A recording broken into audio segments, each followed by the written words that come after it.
Will Russia expand its military advances beyond Ukraine into Europe? A new report based on alleged U.S. intel inputs says it is very much possible, but Trump's intel chief says there is no chance of Russia invading Europe.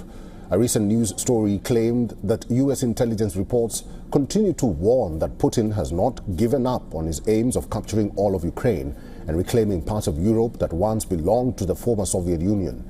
The report, which cites 6 sources familiar with U.S. intelligence, differs from comments by the American President Donald Trump and his Ukrainian peace negotiators, who have said Putin wants to end the conflict.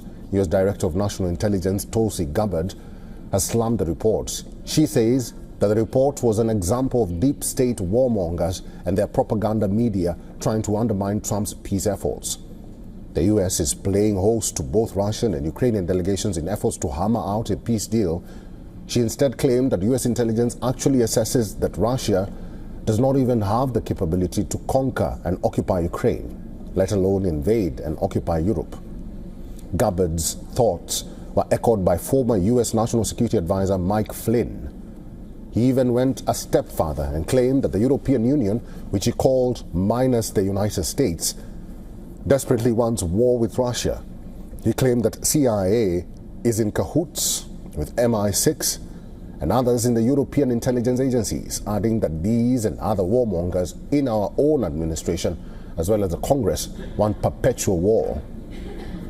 A top Ukrainian intelligence officer has warned Russia intends to expand its invasion, and it could happen sooner than later. Kirill Budanov, head of Defense Intelligence of Ukraine, has stated that Russia intends to occupy the Baltic states.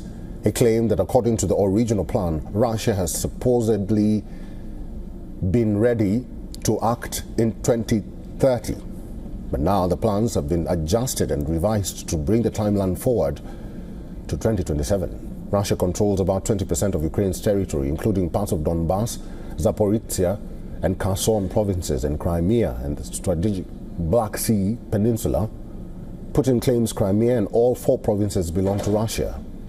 Reports say that Trump is pressuring Kiev to withdraw its forces from the whole of Donbass as part of a proposed peace deal.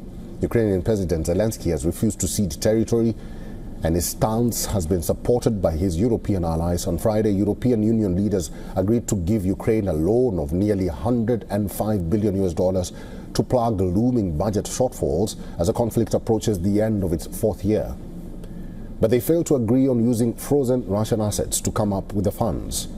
The plan to grant the loan to Ukraine has also invited criticism from EU's own members. Hungary's Viktor Orban claims that the loan puts Europe in the direction of war. Orban said that since Europe will only get the money back in case of a Ukrainian victory, Russia would have to be defeated for this money to be ever recovered.